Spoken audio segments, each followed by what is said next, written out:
Wednesday, right? Yeah. Yeah. Okay. Yeah. I said it with confidence, but then I wasn't sure at all. Yeah. Well, we were talking yesterday. We got to talking about what is the function of primer for lime wash, which is what we're using to paint all the kitchen walls. And the purpose of the primer is to give a structure for the lime paint to adhere to. So I was getting crazy, like talking about doing, 3 coats of primer because it was going to even out all of the spackle and the black paint and all that stuff. And our theory is that you don't have to do that. That as long as you provide a structure for the lime wash to adhere to, then you just need coats of lime wash.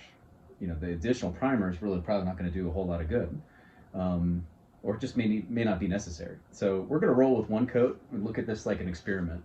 And given that every square inch of that wall has coverage from primer, there should be no problem for the lime wash to stick. I think Mango wants to go out. I heard a squeak. Oh, okay.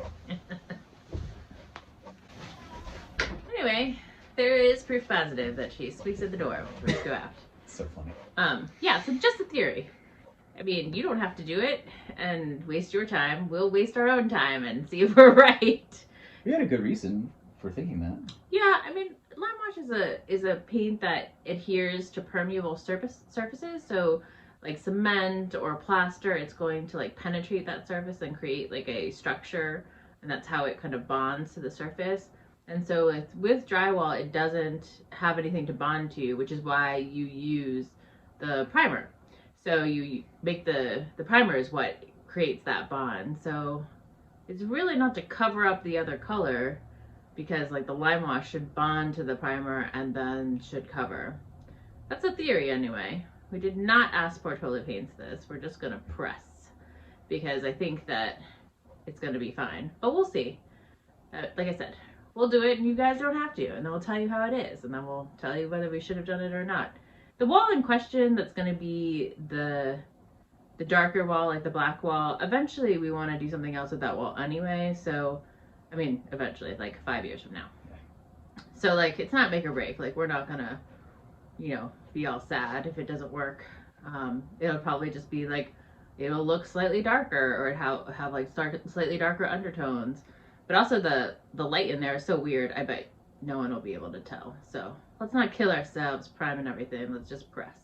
I got the back hallway primed and ready to go. I'm going to move all of the stuff that's not kitchen related into that corner so that I can then work on the other side of the room. And that's actually where we're going to start. So that's where the stove is. That's where our cabinets are going. So that's the next space I need to get done because we have good news.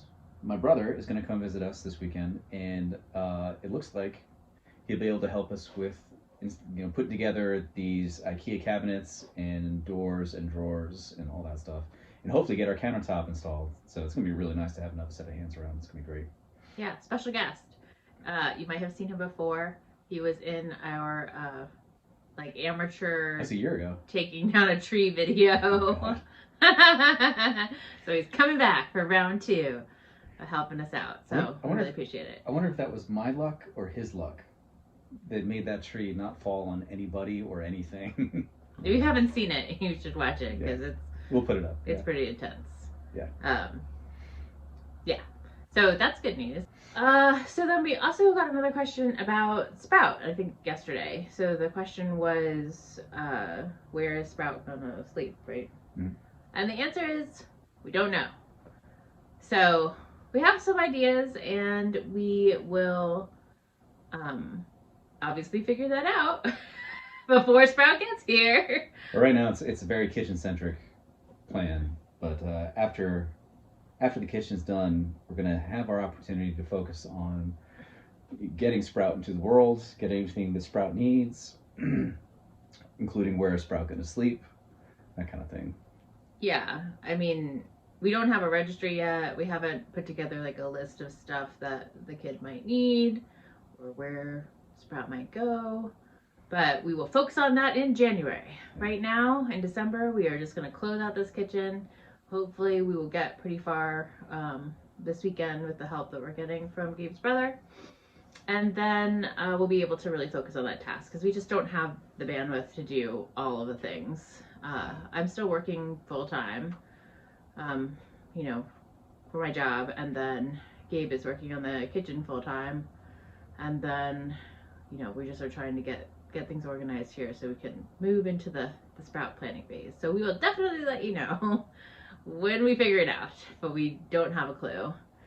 Well, right now my morning reading consists of baby stuff. So I spend an hour or two just reading, some of the various books that we've been given from friends and family about what to do with Sprout and how to work that. And I'm very, very confident we're going to come up with a good solution for the Sprout sleep plan.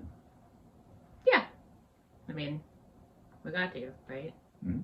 So eventually we'll get there. So we don't have that planned out yet, but we will. Yeah, so that is what we're up to. Hopefully you're going to see huge amounts of progress this weekend. Again, we're going to have a special guest, so that's going to be really exciting.